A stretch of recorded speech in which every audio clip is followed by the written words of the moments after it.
It's the start of Armed Forces Week, and a special Armed Forces flag is going to be raised above the keep here at Cardiff Castle. The ceremony will be conducted by the Lord Mayor of Cardiff, Councillor David Walker. I went inside to speak to some of those who were involved in the ceremony. I think it's really important to have ceremonies so that we can remember not only the sacrifice of those people who've gone before us, but the commitment of those people who are currently serving. And without recognising that formally at certain set periods, then it's too easy to forget. Not just to say forget the efforts of those who've gone before us, but what people are suffering through now on operations today, and for those people who are walking with us, who are wounded from service in Iraq and Afghanistan, and are getting on with their lives in the community and doing great things. But it's right that we conduct ceremonies and just take a little bit of time to contemplate what it means to serve your country and to recognise that fact.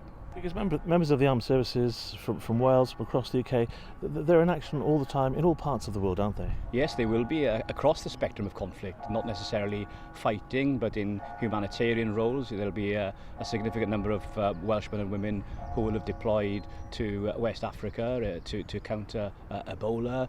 There are people currently serving now across the world, Welshmen and women. And once all the members of the armed forces had arrived here in the grounds at the castle, it was up to the Lord Mayor, Councillor David Walker, to get proceedings underway and watch the flag being raised at the keep. As Lord Mayor of Cardiff, it is a privilege to be here today for this Armed Forces flag-raising ceremony. Today's event is one way in which we can show our thanks to our armed forces, as well as veterans and cadets. The specially commissioned flag will be flown until after Armed Forces Day itself, which is held on Saturday the 27th of June. Today's ceremony and our Armed Forces Day events contribute to a wider understanding of the forces community. It helps to highlight the crucial role they play and the remarkable men and women who are at its heart.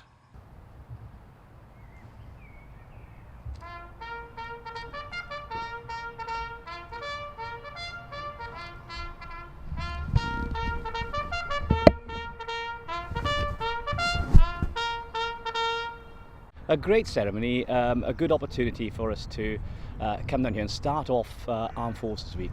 Weather's been quite kind to us in a changeable week, and I thought a decent turnout and good to see all elements recognised, with the flag being collected by a Welsh Guardsman, handed over to a veteran, and then carried up the stairs by a cadet. So you had all those generations of people committed to serving the community and their country represented here today. It was great. It was a surprise. I wasn't expecting to do it this morning, but it was great. I'm so glad I came and had a go at that. Well, they told us exactly what to do. We had to do it right, like stand to attention about turns, all of that. It was all told to us exactly how we had to do it, so it all went right. It had to go perfect. The flag represents Armed Forces Week, which Armed Forces Day is this Saturday, and it's supposed to celebrate like the accomplishments and just everything that's happened the Armed Forces have done in the past and it currently is doing.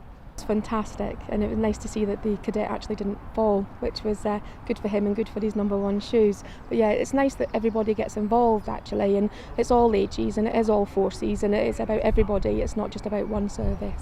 Busy week, lots of changing, lots of fancy dress, but a great week for Wales, so they can come and see some of the capabilities that are on display in the armed forces. A ship's visit into Cardiff as well is always a great occasion. And then the finale essentially is the Armed Forces Day for South Wales, which is focused on the castle and Cooper's Field on Saturday the 27th. Which is a tremendous setting as well, isn't it? It's a great setting, right in the heart of the city. So it's a great city, and it has two icons right in the city centre. You know, the Millennium Stadium, which was a fantastic setting for the colours parade of the Royal Welsh a week ago, and of course the castle also in the city centre. So two iconic settings that are really well suited to ceremonial events. So a moving ceremony here at Cardiff Castle, and a flag has been raised at the keep here to represent all those who serve in the armed forces, whether it's the Army, Navy or Air Force, at the start of Armed Forces Week.